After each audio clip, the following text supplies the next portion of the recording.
Kwanza nataka kusema ya kwamba tunashukuru sana kuwa na hii nafasi kama kaunti ya Homa Bay, kuwa ndio waandalizi na hosts wa Madaraka Day mwaka huu.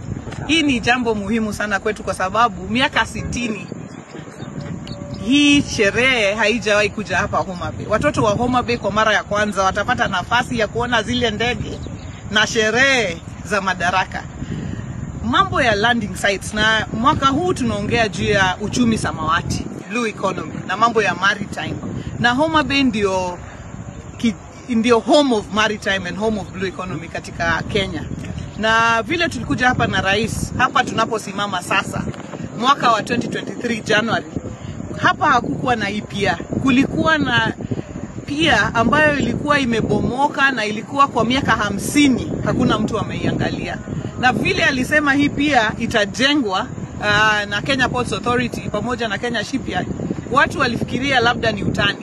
Lakini kwa miaka miwili sasa akirudi this June atapata kwamba kuna pia, na tuko tayari kwa meli kubwa na ndogo kuja hapa na kuchukua bidhaa na watu. Jana tumekuwa na wawekezaji wamekuja hapa kutoka Netherlands.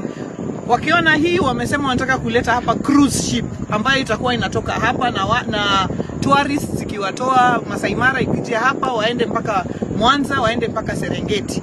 Kwa hivyo hii pia itabadilisha uchumi sana wa hapa. Lakini apart from this one, tuko pia pale na fish market, na samaki itakuwa ina land pale, na iko na cold storage 6 ambayo itakuwa inaweka samaki pale, kumaanisha samaki yote hapa Homa Bay ama kutoka Migori pia watakuwa wanaweza kuweka pale, na wafanyabiashara watachukulia pale wakiendelea nayo kwenda kuiuza.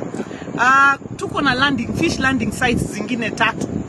Ingine huko Mfangano, ingine huko Rusinga, na ingine hapa Mainuga hapa Karachuonyo, ambayo pia zitatengenezwa katika hii under the Ministry of Blue Economy.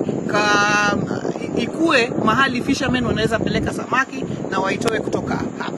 Kwa hivyo katika juhudi za Blue Economy tunashukuru sana partnership yetu na Rais William Ruto, kwa sababu imeleta matunda, lakini si ya kuongelewa, ya kuonwa na macho.